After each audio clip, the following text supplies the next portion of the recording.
She wrapped her child one last time as he went into hypothermia. Then she woke up in a man's home. Wind shoved the snow in hard sheets along the service alley and hammered the walls of Area Fen Ridge. The air bit at exposed skin and burned in the lungs. Irenia kept her head down, and her arms locked around the small body pressed her chest. She felt exhausted. Her legs shook as she walked, her breath dragging in and out in short, painful pulls. Cold chewed through the thin violet-wrapped dress that clung to her hips and thighs. The dress had been made for crowded festival nights in a warm settlement hall, not for a ridge storm. Now it stuck to her skin, damp and stiff. The high slid on her right leg, leaving most of her thigh bare to the frozen air. Snow stuck to her long white hair and crusted along the edges of her lashes. Her skin, a muted emerald tone, had gone dull and flat. The faint luminous markings along her collarbones had faded, their soft glow almost gone. Leora barely moved in her arms. The girl's body felt lighter than it should, her weight wrong. Her green hands lay limp against Irenia's chest. The thin shawl wrapped around them both fluttered in the wind, its faded festival sigils half hidden under frost. "I know you're tired," Irenia said, voice shaking. "Hold on a little more." Her words fogged in front of her face and vanished. Leora's response came late. "My feet hurt," the child whispered. Her speech was thick, the consonants blurred. "And my head feels heavy." Fear bit into Irenia's stomach. She shifted Leora higher, trying to cover more of the girl's legs with the shawl. Her own fingers no longer felt like fingers. They tingled and burned, then faded toward numb. She had not planned to be here, in a service alley under the polished streets of Area Fen Ridge. A month earlier, she had lived in a lower-tier snow settlement, a cluster of cramped units clinging to the mountain face below the ridge. When fuel rations dropped again and the elders decided single mothers wasted too much heat, she became a problem to remove, not a person to protect. One quiet night, after another argument and a threat to reassign Leora, Irenia had packed what she could carry and left with her daughter. Her mission since then was simple and brutal. Keep Leora alive long enough to find any safe corner that did not treat her child as excess weight. That mission had brought her up the mountain, to the bright promise of Area Fen Ridge. The ridge had warm corridors and steady light. It had work lists and food queues. It also had doors that shut in her face when she admitted she came from the lower tiers with no sponsor. Today, she had spent hours in the upper levels, walking circles around the market ring, asking employers if they needed hands, if they would trade hours of work for a bunk, a shared room, anything with a heater. The answers had been polite, sometimes apologetic, sometimes flat. No openings, no extra beds, no space. Her last credits had gone on a small bowl of stew shared between them 2 days ago. Since then, they had eaten a few scraps Leora found in a waste chute by mistake. Now she used the service alley as a shortcut, hoping to reach a maintenance vent she remembered from a different day, a place where weak heat leaked from a cracked grill. She turned a corner and almost slipped. The ground was a mix of stone and frozen slush. Overhead, wide duct runs and cable trays cut the ceiling into rectangles. Faint emergency strip lights glowed along one wall, their light thin and yellow. Leora's head lolled against Irenia's shoulder. Her eyes, pale gold with a thin dark ring, opened and closed in slow motion, as if each blink took effort. "Stay here," Irenia muttered to herself. "Stay in this world. Stay with me." Another gust of wind shot down the alley, laced with ice crystals that stung her cheeks. She hunched her shoulders and pushed forward. She felt weak. Her thighs burned with every step, and her knees threatened to give out. Her ears rang from the cold. It was hard to think clearly. She counted her steps under her breath to hold on to any sense of control. 10 steps. 15. 20. She spotted the vent ahead. Halfway up the wall, a dull metal rectangle with slits cut into it. Snow piled under it where the warm air had once melted the drifts. The last time she had come here, the grill had leaked a faint current of warm air. Not much, but enough to stop her fingers from going rigid while Leora rested. Now she staggered toward it like it was the only solid thing left. When she reached it, The air coming out was barely warmer than the air around them, just a flat, weak flow. She pressed her back to the stone and slid down until she sat on the ground. The cold of the stone shot through her, but she no longer had the strength to stay upright. She felt frightened and guilty. She had dragged Leora here on a promise of warmth and now had nothing left to offer. She drew the girl into her lap, wrapping her arms around her, trying to shield as much as she could. The shawl shifted with them, leaving Irenia's own shoulders almost bare. Her skin prickled, then dulled. "Look at me," she said softly, pulling Leora back enough to see her face. The girl's lips had a faint bluish tinge. Her cheeks were too pale. She blinked slowly, eyes unfocused for a second before they fixed on Irenia's face. "You're shaking," Leora murmured. "Then we match," Irenia said, forcing a thin smile. Her teeth chattered. "We always do things together." Leora tried to smile back, but her mouth barely moved. Irenia's mind drifted to the training session she had once attended when she worked briefly as a courier in a different colony. The instructor had talked about cold exposure, about how shivering stopped when the body finally gave up. At the time, she had thought about other people, not herself. Now the memory moved through her like a blunt knife. She pushed it away and lowered her forehead to Leora's. The girl's skin was cool. "I am sorry," Irenia whispered in her own language. "I brought you up here for a better life and can't even keep your hands warm." Her vision blurred for a second. Tears tried to form and turned to sharp grains at the edge of her lashes. Her thoughts slowed. The alley sounds dulled. The wind became a distant rush. She held Leora tighter, almost crushing the child against her chest, trying to push her own heat into her. Her legs went from burning to numb. Her fingers lost their grip strength and slid along the shawl, barely holding it closed. Leora's voice came very faint. "Are we going home?" she asked. There was no home to go back to, only the settlement that had decided they were a waste of heat. "We are resting," Irenia said. Her words dragged. "If there is another place after this one, I will find you there too." The idea gave her a small, bitter thread of comfort. If she could not protect Leora in this world, maybe she could walk with her in whatever came next. It was a weak thought, but it was something. Snow built slowly on her shoulders and in her hair. Her head tipped back against the wall.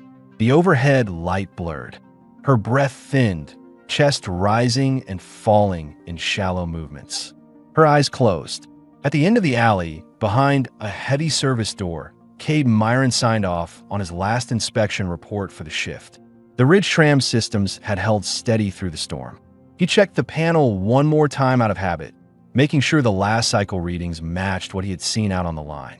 He felt tired, but in a controlled way.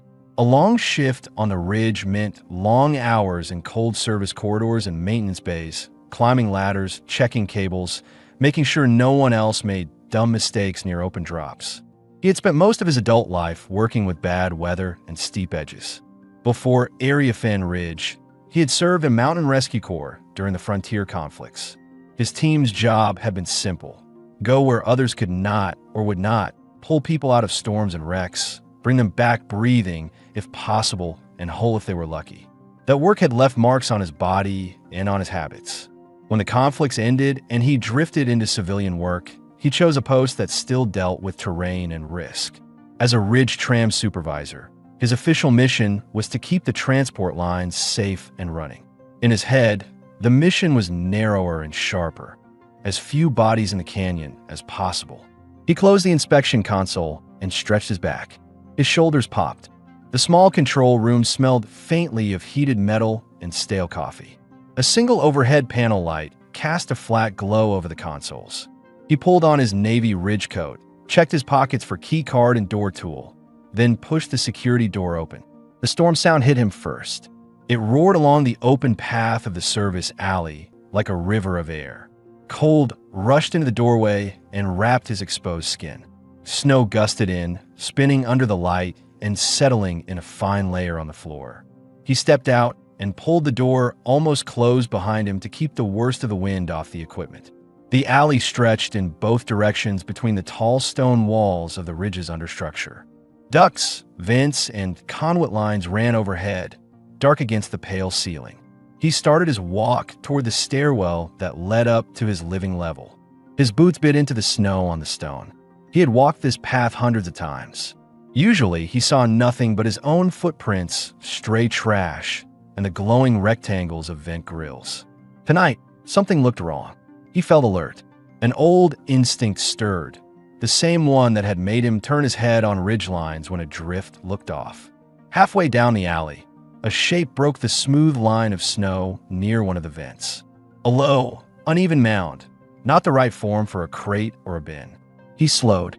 His hand went automatically to the small utility flashlight clipped to his belt, but the alley lights were bright enough to show what he needed.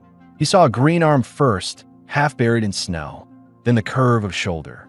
Long white hair frozen in a fan around a face. A second, smaller form wrapped against the first.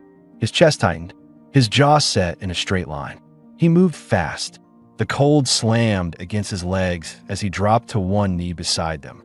Snow soaked through his work pants immediately, but he ignored the discomfort. Up close, the scene sharpened. A Zyrene woman, barely dressed for any kind of weather, not just a ridge storm. Thin violet dress, bare thighs, skin dull. A child pressed to her chest inside a soaked shawl, only part of the small face visible. He felt a controlled urgency.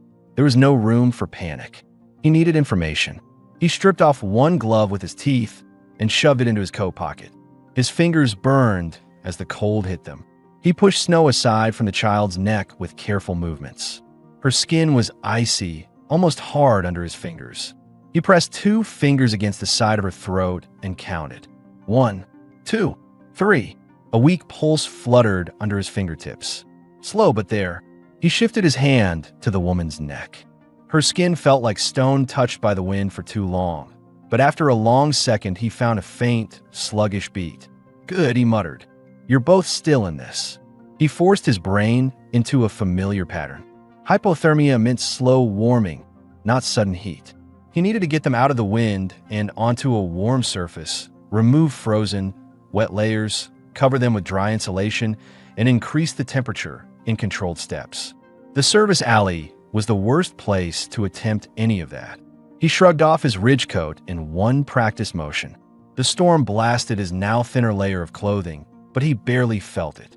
He peeled the shawl back enough to wrap both bodies in the thick coat, tucking it tight around their backs and over their legs, keeping their contact with each other as much as possible. Shared heat mattered. He slid one arm under the child's knees and the other around her back, lifting her against his chest inside the coat. Her head lolled against his collarbone. No response. He shifted to fit the woman's weight across his shoulders, one arm under her knees, her torso draped behind his neck. She was heavier, dead weight, but well within what his body could handle. He felt the strain in his lower back when he stood, but it was a familiar kind of strain. He adjusted his stance, widening his feet for balance. The snow under his boots was slick, but years of moving on ice had wired his muscles for this. Stay with me, he said, not sure which of them he was talking to. We're not done tonight. He turned toward the door he had just come through. Wind hit him full in the face, loaded with sharp ice crystals that stung his skin. He narrowed his eyes and moved, boots planting with deliberate force. The door was heavy steel with a small access panel. He leaned one shoulder into it, using his body as leverage, and hit the panel with his elbow. The lock clicked. He forced the door open with a grunt, the weight of the 2 bodies limiting his angle. Inside, warm air rolled out, carrying the mixed smells of dust, metal, and old coffee. He stepped over the threshold and used his boot to push the door closed behind him. The muffled sound of the storm cut off, replaced by the quiet hum of internal systems. The stairwell felt narrow with his load. Concrete steps wound up past level markers and simple strip lights. He climbed, his breath deepening but staying steady. His muscles burned, but he kept his pace consistent. Stopping mid-stair would make restarting harder. He reached his level and shifted his grip, using his shoulder to trigger the door sensor to his floor. A short corridor led to his apartment. The walls were plain, painted in neutral tones. The floor carried faint scuffs from boots and equipment. He keyed his door with the back of his wrist. It slid open with a soft hiss. His apartment was small and orderly. A single narrow bed against the wall, a compact cooking unit in the corner, a table with 2 chairs, and a sliver of a window looking out over the hidden canyon. Radiant floor panels gave off a gentle orange glow. The air smelled faintly of previous meals and cleaning fluid. He moved straight to the bed and lowered the woman first, easing her down onto her side so her back stayed against the child when he placed the girl in front of her. He opened the coat enough to let them lie together, then pulled a heavy blanket from the storage locker and threw it over them. He felt focused. There were steps to follow. He crossed the room in 3 strides and hit the heater controls, increasing the floor temperature and activating the wall panel above the bed. Warmth began to build from below and behind. He grabbed his small medical kit from the shelf. It wasn't a full field kit, but it had what he needed for basic stabilization. He pulled out a foil emergency blanket and tucked it under the heavier blanket around their feet to trap more heat. He checked their skin again. Still cold, but their breaths were slightly deeper than in the alley. He watched the small movement of the child's chest for a full 10 seconds, making sure it stayed regular. He felt a narrow line of relief. They were still in the window where his actions mattered. He took a half step back and steadied his own breathing. His hands trembled slightly as sensation returned to his bare fingers. He flexed them once, then moved to the cooking unit. He filled a small pot with water from the tap and set on the heater. He added varan root cubes and a handful of dried canyon meat, the pieces hard and dark. Soon, the water began to steam. The sharp, rich smell of meat and root rose into the room, cutting through the cold scent that clung to his clothes. He brewed himself a strong cup of Ferland seed coffee and set it aside to cool slightly. He would need the alertness later, but not the burned tongue now. He moved between the bed and the cooking unit in a quiet loop, checking the girl's pulse, adjusting the blanket on the woman's shoulders, stirring the stew. At some point, the woman's fingers twitched under the blanket. Then her lips parted and a thin breath came out, rough but stronger than before. He watched her face. Behind the frost on her lashes and the flatness of her skin, he could see faint lines that suggested she was not much younger than him. Maybe early 30s, old enough to have carried responsibilities for a while. How did you end up in that alley, Ridge Green? He thought, eyes narrowing slightly. Who decided you could freeze under their clean floors? He knew the answer in broad strokes. The ridge had neat public fronts and ugly edges. He had seen people slip through the cracks before. Some had been able to drag back. Some had reached too late. He planned not to add these 2 to the second group. He stepped to the window and looked out. Snow blurred the view of the canyon and the distant lights of other colony stacks. The storm pressed against the glass, but inside, the warmth slowly crept through the air and into the bed. Behind him, the child coughed once, a weak sound, then shifted against the woman's chest. Cade turned back, watching for signs of waking. He rested one hand lightly on the end of the bed frame, feeling the faint vibration of the heater panel and the slow, growing rhythm of 2 bodies fighting their way back toward normal. In his head, his mission for the night had changed. The tram reports were done. The system checks were over. Now he was here for something simpler and more demanding. Keep a stranger and her child alive and stable until they could tell him why they had been left to die in a service alley. He watched them with steady eyes, the storm howling unheard beyond the walls, and waited for the first clear sign that they could hear him. Warmth spread slowly across the room as the heater panels reached full output. The air no longer felt sharp. Steam drifted from the pot on the cooking unit, carrying the rich scent of canyon meat and softened root. Cade stirred once, then set the ladle aside and returned to the bed. The woman's breathing had steadied into a thin but steady rhythm. The child's face, still pale around the mouth, showed the slightest flush returning to her cheeks. Their bodies looked less rigid under the blankets. He crouched beside the bed, resting one hand on the frame to keep his balance. His fingers brushed the edge of the heavy fabric covering them. The woman's eyelids flickered. She wasn't fully conscious yet, but she wasn't drifting away anymore. Behind him, the stew bubbled softly. He stood, moved back to the cooking unit, and lifted the pot off the heat. He poured a small portion into a shallow bowl so it would cool faster. A few pieces of meat sat visibly near the surface, tender from simmering. When he turned around again, he heard it, a faint gasp. The woman shifted under the blanket as if the warmth tugged her out of a long, heavy sleep. Her hand twitched against the child's back. She pushed a breath out as if clearing something from her chest. When her eyes opened, they were unfocused at first, as if she couldn't make sense of the ceiling above her. Kate approached slowly. "You're in my place," he said. "You're safe." Her eyes snapped toward his voice. Fear shook through her body in a tight, sudden jolt. She tried to sit up too fast. The blanket slipped down, revealing the thin straps of her violet dress and the line of her shoulder where faint, pale markings glimmered weakly. "Don't move too fast," Cade said. "You'll get dizzy." She pulled the blanket back up instinctively, her breath short and uneven. Her gaze darted around the room. The small table, the single bed, the window, the stew steaming in the corner, and finally landed on the child. "Leora." Her voice cracked. She pulled the girl closer and checked her face with shaking hands. The child let out a small groan in response, leaning deeper into her mother's chest. The sound loosened a knot in Irenia's throat. "She's stable," Cade said. "Cold, but stable." Irenia held the girl tight, pressing her cheek against the small head buried under the blanket. Her shoulders trembled. She didn't speak for several seconds. When she finally lifted her head, her eyes locked onto Cade's again. They held suspicion, uncertainty, and something raw that hadn't settled yet. "Where is this?" "My apartment," he said. "Level 12, East Ridge side." She blinked once, trying to adjust. Her voice came quieter, almost like she expected a threat. "Why did you bring us here?" "You were freezing in an alley," he said simply. There wasn't time to look for any other place. Her jaw clenched. Whatever answer she had expected, it wasn't that. Her fingers tightened on Leora's shoulders. "I remember the vent going cold," she whispered. "I thought." She stopped, breath shaking. Kay didn't fill the silence. He simply stepped away, grabbed the small bowl from the table, and brought it to her.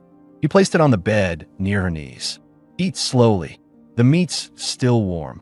The smell rose toward her, and her stomach tightened with an immediate ache. Hunger cut through the cold haze in her body. She hesitated, unsure how close he expected her to let him come, then reached out with her free hand, lifting the bowl with careful fingers. She took a small sip. The broth hit her tongue with a deep, savory heat. Her chest loosened with relief. She swallowed hard. Leora stirred again. Her small hand slid out from the blanket and touched the edge of the bowl. "I want some," she said, voice thin. Hearing her speak pulled Irenia's face into a tight expression, somewhere between gratitude and panic. She shifted the bowl toward the girl, blowing over the surface until steam softened. Kate stepped back, giving them space. He leaned against the wall near the cooking unit, arms folding across his chest. He watched quietly, making sure they both ate without forcing more silence than needed. After a few slow bites, some color returned to Irenia's cheeks. Her breathing steadied, but the tension in her shoulders stayed. Every few seconds, she glanced toward the door, the window, his boots, his hands. She was mapping escape routes without moving an inch. He saw it. He also saw the truth in it. No one ended up half-frozen under a ridge vent unless something had gone very wrong. He planned to find out what that was, but without pushing her into another panic. When the bowl was half finished, Irenia lowered her eyes. "What do you want from us?" The question wasn't dramatic. It was matter of fact, drained of expectancy, as if she had asked it too many times in too many cold rooms before this one. Cade uncrossed his arms and stepped closer, not too close. "I want you to stay alive," he said. "Nothing else." She stared at him as if waiting for the real answer. He picked up her wet shawl from where it hung near the heater and checked it with his fingers. Still damp, still cold. He set it aside. "You can rest here for now," he said. "Both of you." Her eyes narrowed slightly. "You don't even know my name." "That can wait," he said. "Warmth can't." She swallowed, confused by how unforced his tone was. For a long moment, she watched him with a rigid expression, searching for a hidden demand or bargain. "Then let me tell you now," she said quietly, as if she wanted to anchor something in the room. "My name is Irenia. My daughter is Leora. Cade nodded once, acknowledging both. Good, he said. Then we start from there. Leora tugged weakly on her mother's dress strap, drawing her attention. Are we staying here? The girl asked, her voice small and tight. I don't want to sleep outside again. The line hit Irenia hard. Her mouth trembled. She tucked Leora against her, shielding the girl's head with her hand. Cade felt a weight settle inside him. That kind of fear took time to undo. You're staying tonight, he said, calm and certain. After that, we decide together. Irenia looked at him sharply, surprised by the last part. Together. No one had offered her that word in a long time.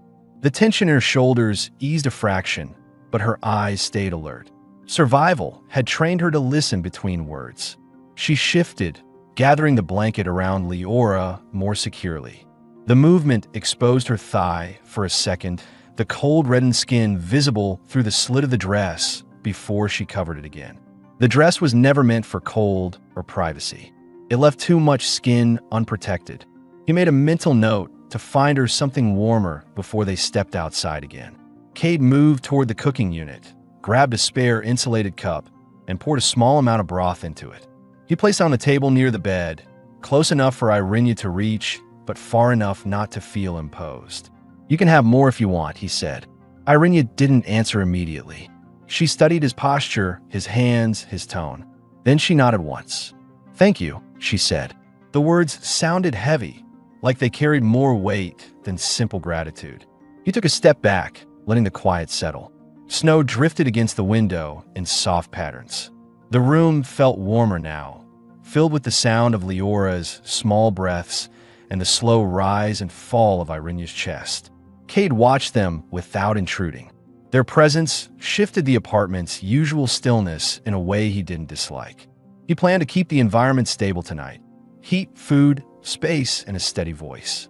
In the morning, he would guide them through the steps they needed to find their footing again, even if they didn't fully understand those steps yet. For now, he sat in the chair beside the bed, arms resting on his knees, and waited for them to finish eating. The apartment stayed quiet except for the soft tapping of snow against the window and the faint hum of the heater. Leora finished the last sip of broth in her mother's arms, her eyelids growing heavier with each slow blink. Irenia kept the bowl close in case the girl asked for more, but Leora's head soon dropped against her shoulder, her breath evening into a steady rhythm. Cade stood from the chair and took the empty dish from the edge of the bed. His movements were slow and deliberate, so he wouldn't startle either of them. He carried the bowl to the sink and rinsed it under warm water, the sound of the running tap giving the room another layer of calm. Irenia's eyes followed him cautiously, not with fear this time, but with a careful watchfulness. She kept her arms wrapped around Leora, one hand stroking the girl's hair in small motions to comfort her. Her fingers trembled slightly, not from cold anymore, but from the leftover tension of waking in a strange place. She shifted her weight, wincing as the movement pulled at her stiff muscles. Cade noticed. You need water, he said, wiping his hand with a cloth. Your body's still recovering. She hesitated. Her throat felt tight, as if speaking too much would make everything collapse. Still, she nodded. Cade filled a cup with warm water and brought it to her. He sat on the bed, near her knees again, keeping the same respectful distance. She reached for it slowly, careful not to disturb Leora. The first sip made her chest loosen. She hadn't realized how dry her mouth was until the warmth hit her tongue. She drank more, swallowing in small, steady pulls. She pulled the cup away and glanced around the apartment. The room felt too clean, too organized, too safe. That contrast unsettled her, but it also softened something inside her. She cleared her throat. How long were we out there? She asked. Cade leaned back against the counter. Not long enough for damage we can't reverse, he said. You were close, though. He didn't exaggerate, and he didn't soften it. His voice stayed level. Irenia lowered her eyes to Leora, brushing a strand of hair from her daughter's cheek. The girl murmured something incoherent and curled tighter into her. Cade watched the way Irenia held her child, protective, almost defensive. That told him as much as anything else. He stepped away from the counter and pulled open the small storage locker near the bed. He took out another thick blanket, shook it out, and handed it to Irenia. "It'll help your muscles warm faster," he said. She accepted it slowly, surprised by the simple gesture. When she settled it over their legs, the weight soothed the lingering tremors in her thighs. Cade returned to the cooking unit and switched off the heater under the pot. The stew had thickened, the chunks of meat holding their shape in the deep orange broth. He scooped a second bowl for himself and set on the table beside his cooling coffee. He didn't sit down yet. He turned back toward her. "You were carrying a travel clip." He nodded toward the small object he had found tucked into Leora's shawl earlier. "That's how I knew you weren't from the ridge." Irenia's expression shifted. She had forgotten the clip existed. It was a simple metal strip with an encoded route map from her old settlement. A worker had given it to her months ago when she signed up for a temporary career shift. "It's the only thing we kept," she said quietly. "Everything else we left behind." Cade paused. "What?" Her breath caught. Her shoulders tightened. She looked down at the blanket instead of answering. He didn't repeat the question. He waited, giving her time. When she finally spoke, her voice was low but steady. "They said keeping warm was more important than keeping us," she said. Fuel was short. Families were ranked by usefulness. A single mother with a child wasn't worth the heat units. Cade's jaw tightened. He didn't interrupt. "I thought there would be work here," she added. "Just enough to stay inside." But every place said no. Even the food stalls. She looked at the stew pot in the corner, then back at him. "We tried to walk as long as we could. I thought the vent would hold." Her throat tightened again, and her next words came out rough. "I didn't think it would be like that." Cade moved to the bed and knelt beside it. Not too close, but enough that she could see the certainty in his posture. "You did what you could," he said. "You kept her alive until someone else could help." Her eyes flicked up in surprise, searching his face for insincerity. She found none. Leora shifted in her sleep, pushing her forehead against Irenia's chest. The girl breathed a small, shaky sigh. One of those sounds children make when their body is finally safe enough to loosen. Irenia's grip on her daughter softened. Cade stood and reached for a small metal container on the shelf. He opened it and pulled out two gray thermal leggings, light, insulated, and small enough to fit a child. "These are spare issue," he said. "She can use them until we get her proper clothing." He handed them over. Irenia touched the fabric with her fingers. It was soft and warm. Her eyes lifted again, this time with something mixed between gratitude and disbelief. "You don't have to." "I know," he cut in. "I'm doing it anyway." A long silence settled between them. For the first time since waking, Irenia's posture eased. Her shoulders lowered slightly. Her breathing slowed. She looked around the room again, really looked this time.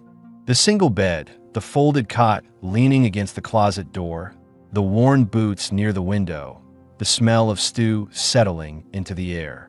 None of it felt like the rooms where men made demands she had no power to refuse. The air warmed her skin. Her eyes softened. She exhaled. "Cade," she said quietly. "Thank you." The way she said his name made him pause. It sounded cautious, but sincere. "You can rest a bit more," he said. "I'll keep the room warm." She wanted to argue that she didn't need rest, that she could stay awake to guard her daughter, but her body disagreed. The warmth, the food, the slow drop in fear, it all pushed her towards sleep. Her eyelids lowered. Cade noticed and stood from the bed. "You're safe to sleep," he said. "If anything changes, I'm right here." She nodded, her head dipping. Before she drifted off, she spoke one more time, voice thin but clear. "Please don't let her wake up alone." Cade's answer came without hesitation. "She won't." He dragged the chair closer to the bed, sat down, and settled in. A steady presence in a quiet room, watching over a mother and child who had nowhere else to fall but here. Snow pressed against the window in soft waves, but inside, the warmth held.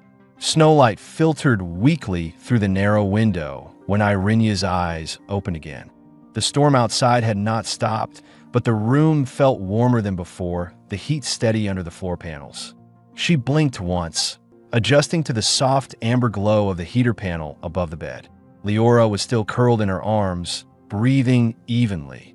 A faint flush warmed the child's cheeks, replacing the pale blue cast from earlier. Irenia brushed a strand of white hair from Leora's forehead and let her fingers rest there a moment, confirming the warmth.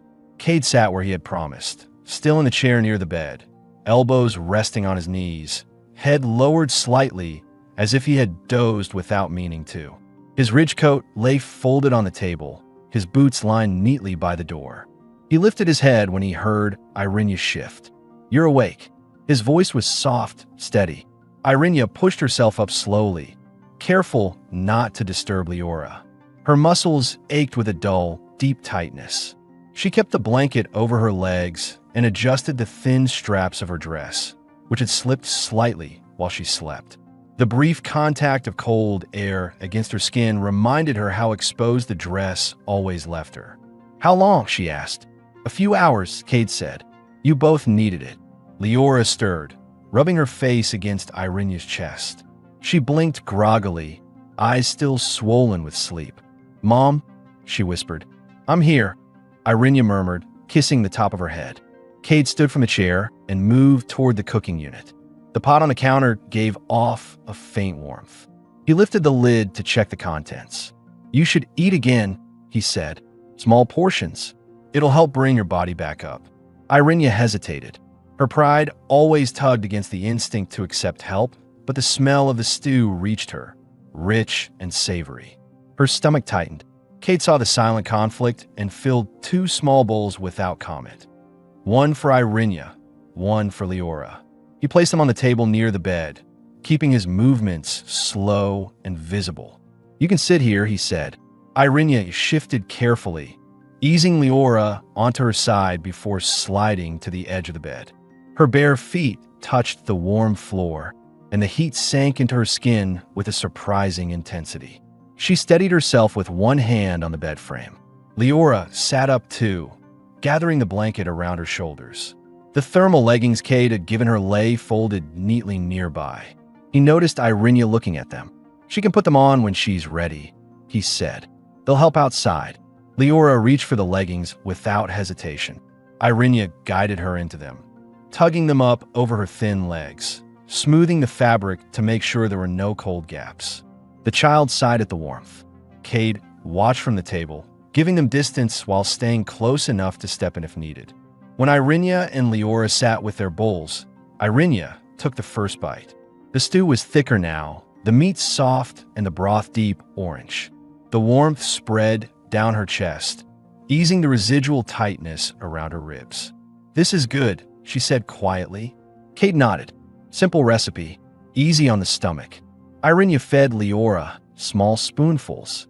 The girl ate slowly, licking the broth from her lips between bites. A few minutes passed in steady silence. Then Irenia spoke again, voice lower. "I didn't ask how you found us." Cade set his coffee down. "I was finishing a shift in the service halls," he said. "Door open to the alley. I saw shapes in the snow that didn't belong there." Irenia stared at her bowl. She tightened her grip slightly. "So it was chance." He shook his head once. "It was timing," he said. "You made it to a vent. You slowed yourselves down. You kept her pressed to your body." He nodded toward Leora. "You did a lot right." Her shoulders lifted slightly, as if she didn't know what to do with a statement that didn't accuse or blame. "And now," she asked, "what happens next?" Cade leaned against the table, arms folded. His posture was relaxed but grounded. "You can stay here until your bodies recover," he said. "After that, we look at options." Irenia's eyes flicked up. "Options? Work lists? Temporary housing spots? Warm places you won't get pushed out of?" He paused. "You mentioned applying at the market ring. If you want, I can go with you when you try again." Her breath caught, not from fear this time, but from surprise. The idea of someone standing next to her in public, not behind her, not above her, but beside her, felt unsettling in a way she didn't yet know how to process. Leora lifted her head. "Will there be food there?" she asked. Cade answered without missing a beat. "There will be something," he said. "And if not, we'll bring some." Leora nodded and leaned into her mother's side again. Irenia touched her daughter's cheek gently. Cade noticed the movement and stepped closer to the bed. "Leora," he said, "earlier you said you didn't want to sleep outside again." The girl looked up at him, fingers curled into Irenia's dress. "I don't," she said. "You won't," he replied. "Not while you're here." Leora blinked once, absorbing the certainty in his tone. She leaned toward him a little, testing the distance, then settled back against her mother. Irenia watched Cade carefully, searching for hints of obligation or hidden demands. She found none. His stance held only simple determination. She drew in a quieter breath. "You didn't ask where her father is," she said. Cade met her gaze with steady eyes. "If you want to tell me," he said. "If not, it's your business." She hadn't expected that answer either. She lowered her voice. "He's not in the picture. Hasn't been since before she was born." Cade nodded once, accepting it without pressing. When they finished eating, Irenia set the bowl aside and wiped her fingers on the blanket. Leora yawned and crawled onto the bed again, pulling the covers up to her chin. Irenia tucked her in and brushed her hair back. She lingered there a moment before turning to Cade. "We can't keep using your things," she said. "We need to help. Something. Rest first," he said. "Then we talk about the rest." Her eyes softened for the first time since she arrived. Cade took the empty bowls to the sink and rinsed them clean. When he returned, Irenia was sitting at the edge of the bed again, her legs drawn together, the thin dress clinging to her sides. Her hands rested on her knees, fingers tapping lightly in a nervous rhythm. "What about you?" she asked quietly. "Why are you alone up here?" Cade watched her for a moment before answering. "After the rescue corps, I wasn't good at settling into crowded places," he said. "The ridge has room to breathe, and the tram lines, they keep me busy." Irenia nodded. The explanation was simple, but his voice told her enough. People with quiet discipline rarely came from easy paths. He stepped toward the door to hang his coat back on the rack. As he did, Leora pushed herself up slightly on the bed, her voice small. "Are we staying with you for real?" Irenia's throat tightened. The girl rarely asked direct questions like that. The uncertainty in her tone made Irenia's stomach twist. Cade answered before Irenia could. "You're staying until you're warm, fed, and steady on your feet," he said. "After that, if the three of us decide something else makes sense, we look at it together." Leora nodded slowly, her eyes drifting shut again. Irenia looked at him, her expression marked by a mixture of tension and reluctant trust. Her voice came soft. "Thank you, Cade." He gave a short nod and returned to the chair beside the bed, lowering himself into it again. He planned to stay put until both of them were fully asleep. The room warmed with steady heat. Snow pressed quietly against the window. Leora's breathing settled first. Irenia's followed moments later, her shoulders finally sinking into the blankets. Cade remained awake in the chair, watching over them with the same quiet discipline he used for every life he had pulled back from an edge. This time, the edge was just a little closer to home. Soft morning light pushed through the narrow window, turning the edges of the room faint gold. The storm had eased overnight. The wind outside still hissed against the stone walls, but the violent gusts were gone. Cade had barely slept, dozing in fragments in the chair, waking each time Irenia or Leora shifted under the blankets. Leora was the first to fully wake.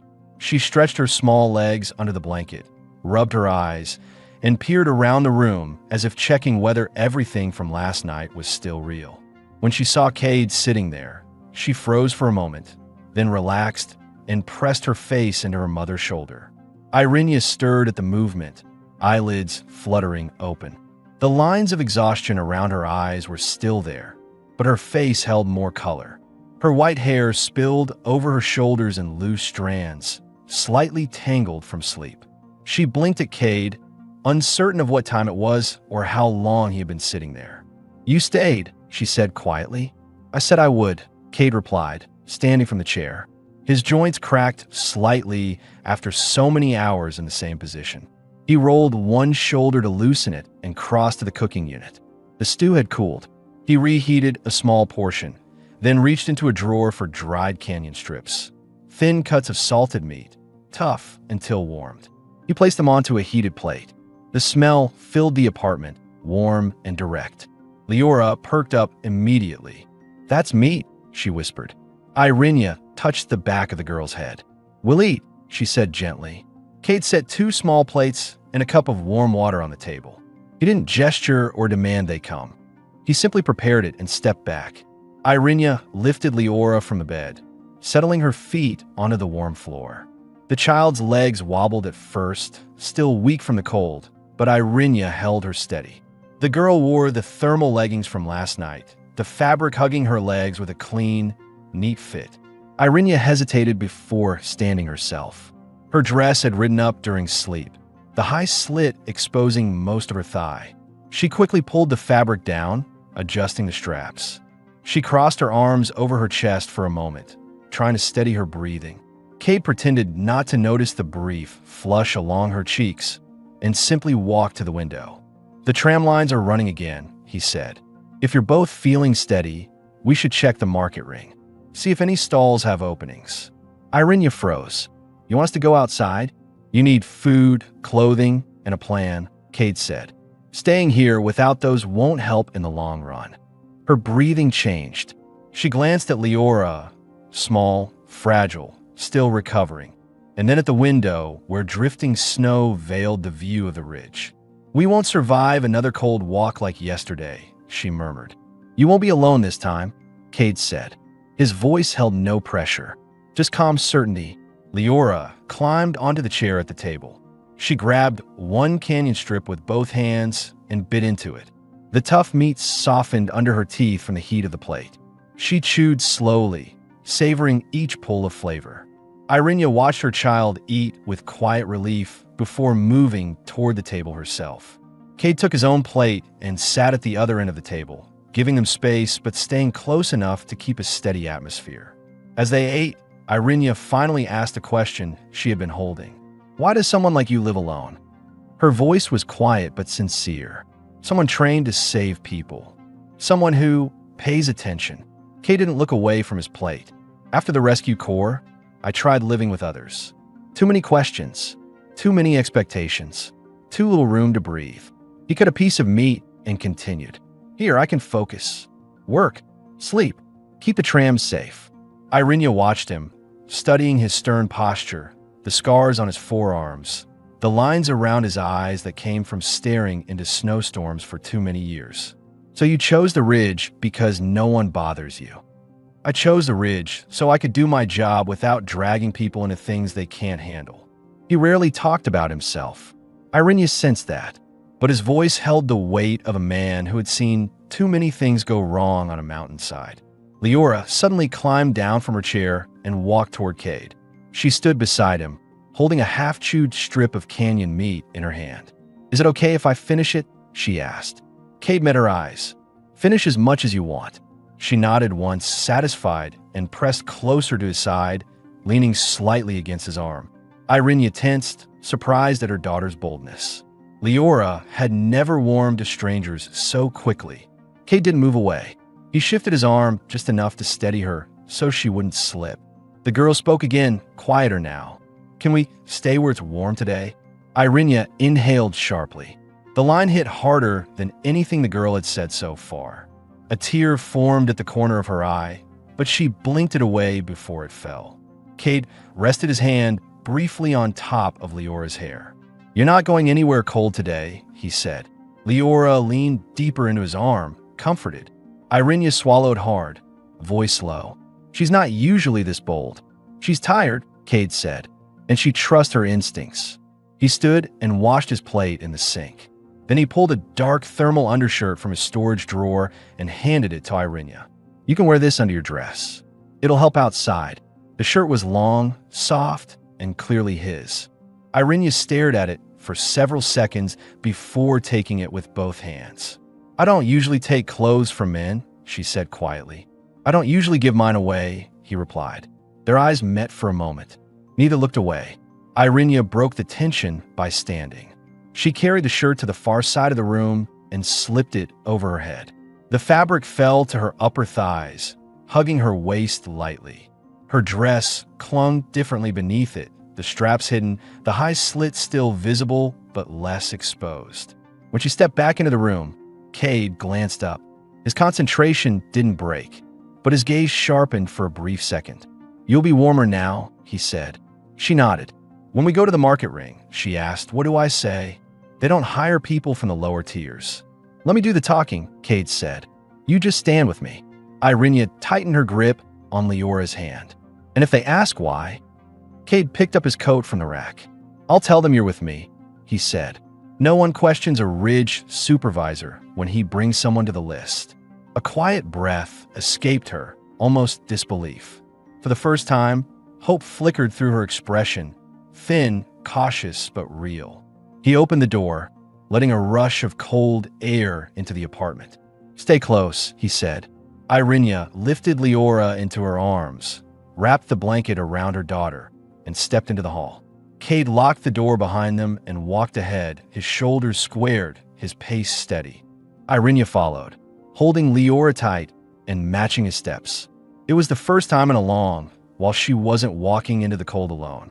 The corridor outside Cade's apartment stretched long and narrow, built from panels worn smooth by years of passing boots. The lights above flickered softly, steady enough to see but dim enough to remind everyone that this level wasn't meant for comfort. Irenia kept Leora held close against her chest, the blanket wrapped tight around the girl's body. The thermal leggings helped, but the air still had a bite to it.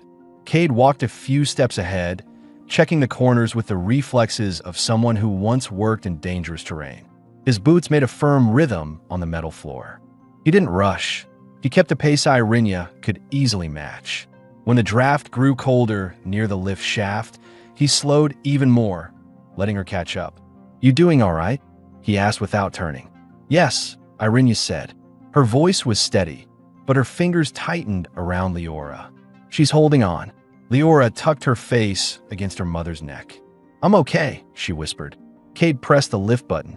The old machinery groaned in reply, rising from a lower level. While they waited, Irenia shifted her weight, adjusting the oversized shirt Cade had lent her. It hung past her hips, the fabric warm but unfamiliar. Every few moments, she smoothed the hem as if trying to make sense of wearing something that didn't belong to her. You'll need proper clothes soon, Cade said. We'll handle that after the stall visit. Her eyes drifted to him, reading the sincerity in his posture. Why help us this much? She asked. This time the question wasn't defensive, it was quiet curiosity. He thought for a moment, then answered plainly. Because you didn't ask for anything you didn't need. That's rare. The lift doors slid open. A blast of colder air swept over them. Leora buried deeper into Irenia's arms. Cade stepped inside first, scanned the empty interior, then nodded for them to follow. The doors closed with a metallic thud. The lift shuddered before beginning its slow descent toward the market ring levels. As they moved downward, the temperature rose slightly. Irenia shifted Leora into a more comfortable position. The girl peeked toward Cade and whispered, Are there other kids here? On the market floors? A few, Cade said, mostly running errands. The place is busy during morning hours. Leora nodded, comforted by the idea of not being the only child for once. The lift finally stopped. The doors opened onto a broad walkway leading to the ring, the busiest part of the Ridge settlement. People passed in steady waves, workers carrying crates, vendors calling out half-awake greetings, the sharp scent of heated metal and fresh broth drifting through the air. Irenia hesitated on the threshold. Cade looked back. Stay close to me. No one will bother you. She adjusted her grip on Leora and stepped beside him. They moved together into the stream of people. The ring itself was a circular path lined with small stalls. Most were open-fronted, metal counters, hanging lamps, shelves of dried ingredients. The sound of sizzling oil came from a nearby pan. A vendor reheated morning strips, flipping them with quick, practiced motions. Leora lifted her head slightly, catching the smell. Her stomach tightened. Irenia felt it and rubbed her back. We'll eat again soon, she murmured. Cade led them toward the eastern section of the ring, where the work lists were usually posted. As they approached the stall boards, several workers glanced their way. Their gazes moved quickly from Cade to Irenia, then to the child in her arms. Irenia's shoulders stiffened. Her fingers dug into the blanket. Cade noticed and shifted his stance, angling his body slightly in front of them. A man behind a counter, gray-haired and wearing a patched vest, raised an eyebrow when he saw Cade approach. You're early today, the man said. Looking for listings, Cade replied. The man's eyes slid toward Irenia and Leora. They with you? Yes. Something in the man's posture changed immediately. Less dismissive, more formal. All right, what do you need? Irenia kept silent. Her pulse beat hard in her throat. Cade stepped a little closer to the counter. Openings for temporary assignments, he said. Something stable. Indoor. The man scanned his screen. Cleaning rotations. Food prep. Sorting shifts. Not much else today. And for her. Cade cut in, his tone controlled. Any of those is fine. The man nodded, sensing the direction clearly. She'll have to show up for the midday roster. Fill in her name. Bring the kid. Nobody watches children for free anymore. She'll bring her, Cade said. Irenia swallowed. She hadn't expected the exchange to go this smoothly. Every time she had asked alone, she'd been told to come back later or not enough heat credit for visitors. The man printed a small slip of thin plastic. He handed it to her. Be on time. They dock late arrivals. She accepted it with a careful grip. Thank you. Next, the man called, already turning to another worker. Cade guided Irenia a few steps away from the stall to give her space to breathe. Leora held the plastic slip between her small fingers, examining it with wide eyes. What's this mean? She asked. It means we can work, Irenia said softly. We can earn food credits. Leora smiled faintly and leaned her head against her mother's shoulder. Cade checked the time on the wall display. You have a few hours before the roster. Enough to get clothing and something warm for her. Irenia gazed around the ring. Fear mixed with a thin thread of hope, strange and fragile. The noise, the crowd, the smells, all of it felt overwhelming after days of cold isolation. But this time, she wasn't walking through it alone. Clothing stalls are on the west side, Cade said. Used goods mostly, but reliable. She nodded. Lead the way. They walked through the ring, weaving between vendors and early shoppers. Leora watched everything with quiet fascination. Rows of hanging jackets, bins of gloves, steaming cups of broth on vendor counters, flickering stove flames licking the underside of metal pans. They reached a stall filled with secondhand clothing. Heavy coats hung on side hooks. Scarves and gloves lay in bins. A middle-aged woman behind the counter adjusted her glasses when she saw them approach. Irenia set Leora down gently. The girl stood carefully, legs still slightly unsteady but stronger than last night. The woman glanced at Cade first. You need ridge gear? For them, he said. The woman's eyes shifted to Irenia and Leora.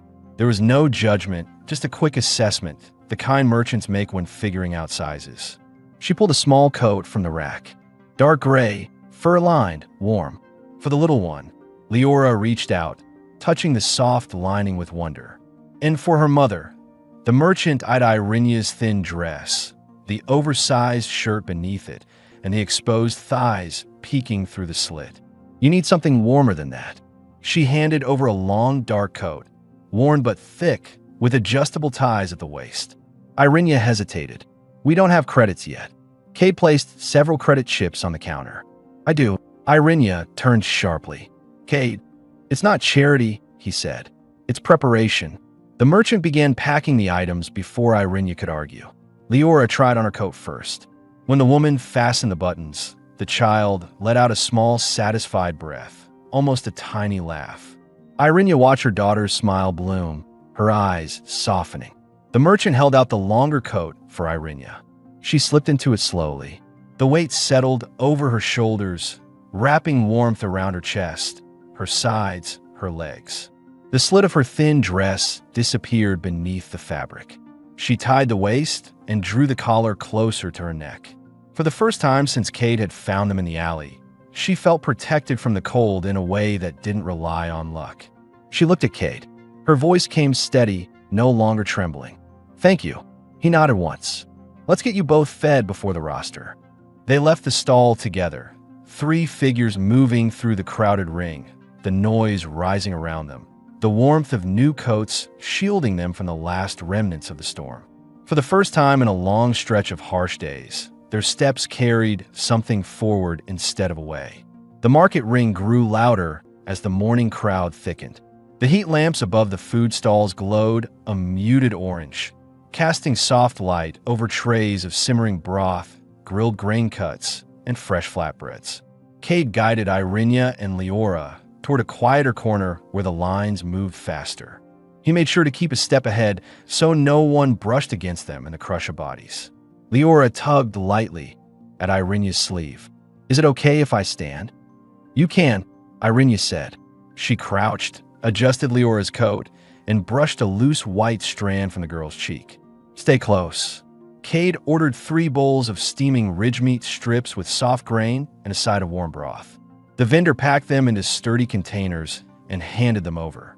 The scent was thick, rich broth, savory meat, a faint tang of heated herbs.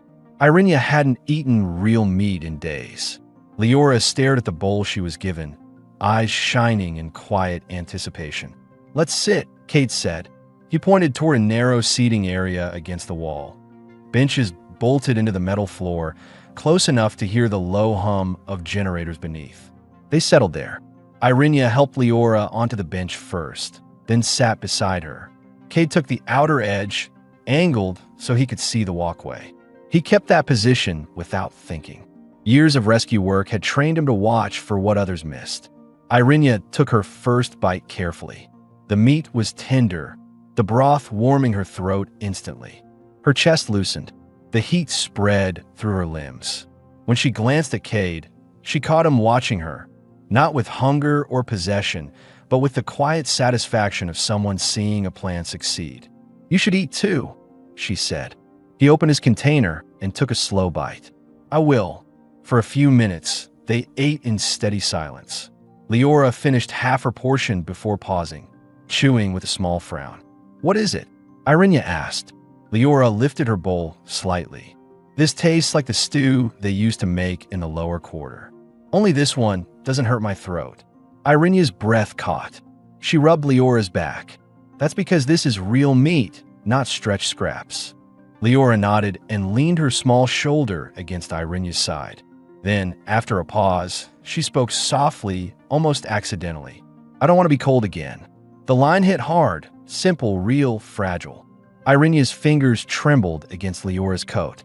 Cade shifted closer without speaking. He reached out and gently pulled Leora into his side with one arm. She didn't resist. She settled against him as though she had known him longer than a single night. After they finished eating, Cade packed the empty containers and rose. "We have some time before your roster. Let's go where it's quieter." He led them through a short passage between 2 vendor stalls. The noise faded, replaced by the steady hum of the thermal vents. This part of the ring was less crowded. Storage doors, maintenance hatches, a few benches where workers rested between shifts. Irenia took Leora's hand. Cade stopped near a railing overlooking the inner service level below. Warm air drifted up from the vents. It felt safe enough for a conversation without dozens of eyes watching. "I have a question," Irenia said quietly. Cade folded his arms, waiting. "When you found us, how long had Leora been unconscious?" Cade answered without softening the truth. "Long enough that she wouldn't have made it another hour outside." Irenia lowered her gaze. The new coat, wrapped around her shoulders, felt heavier. She tightened it, grounding herself. "I didn't mean for her to suffer like that. We had nowhere to sleep. I kept thinking tomorrow would be better." Cade leaned against the railing. "You kept her alive in sub-zero wind. That's not failure." Her breath came out uneven. She looked at Leora, small, green-skinned, hands tucked in her coat sleeves, staring down at the service level like it was a strange new world. "And you?" Irenia asked. "You live alone." "Why?" Cade hesitated. He wasn't a man who liked talking about himself, but she'd earned the right to ask. "I used to work in mountain rescue during the border years," he said. "After that, I wanted a quiet place. Fewer calls to run, fewer bodies to carry." His jaw tightened for a second. "Peace suits me more than people think." Irenia absorbed that. It explained the way he moved, measured, controlled, always ready to act without hesitation. Leora suddenly tugged at Cade's sleeve. He crouched to her height, his face softening slightly. "What is it?" She pointed at the glowing strip under the railing. "Why is it warm there?" "Heat from the vents," he said. "They cycle it through the lower level." She touched it carefully, feeling the steady pulse of warmth. A small smile crept across her lips.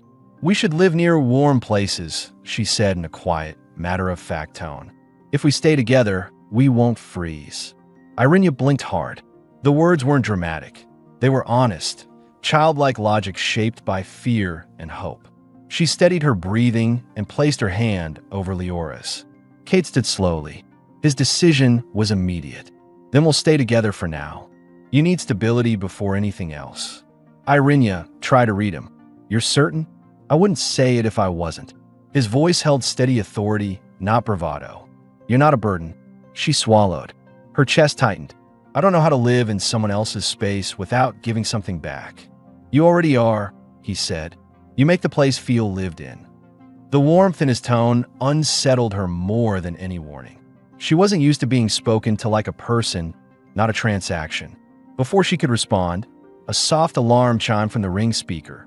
Midday roster call. Kate straightened. "That's your shift." Irinia lifted Leora back into her arms. The girl rested her head against her mother's shoulder, sleepy from the warm food. "Will you come back after the roster?" Kate asked. Irinia nodded. "If that's not trouble." "It's not," he said. "Go. I'll be here." She paused, then added, "You don't have to wait for us." His expression didn't waver. "I want to." Those simple words landed heavier than anything else he had said so far. Irinia turned away with Leora in her arms, walking toward the roster line.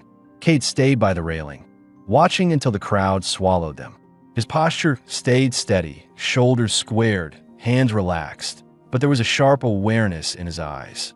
He intended to guide her through each step towards stability, even if she didn't fully understand it yet.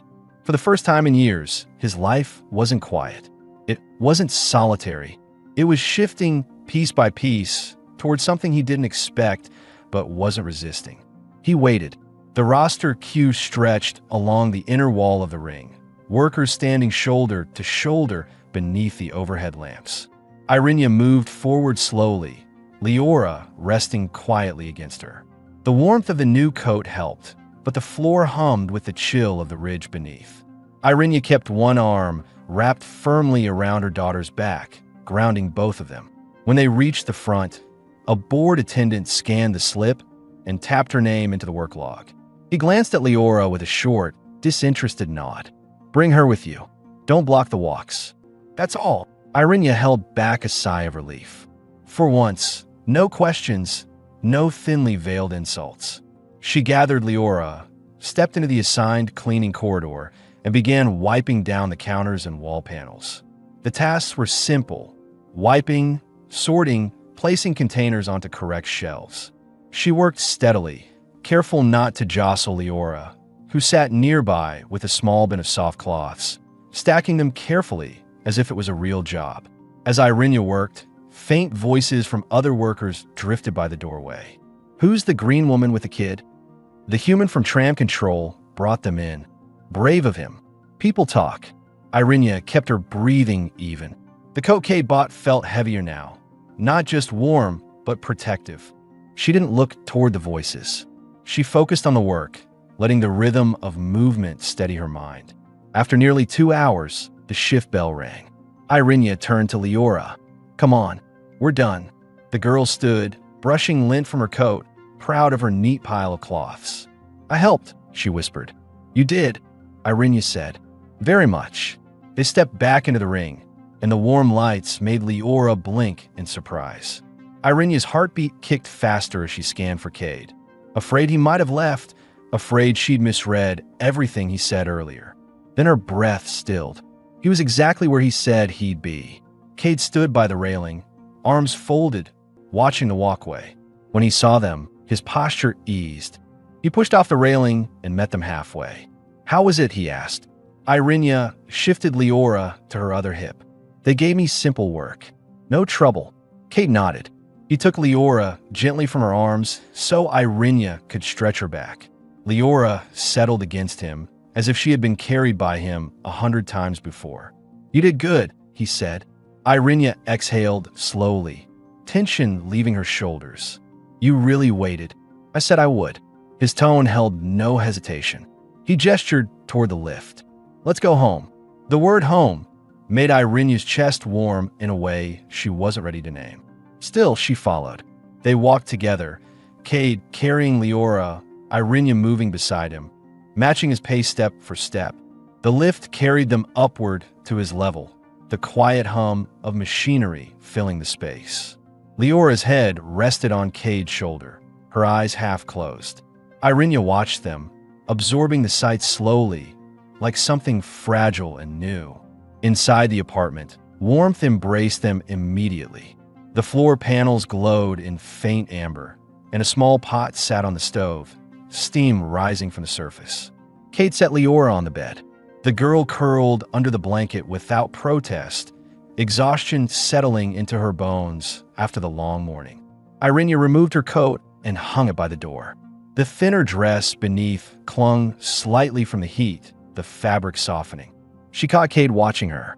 It wasn't a hungry stare, more a quiet check, as if making sure she wasn't cold or overwhelmed.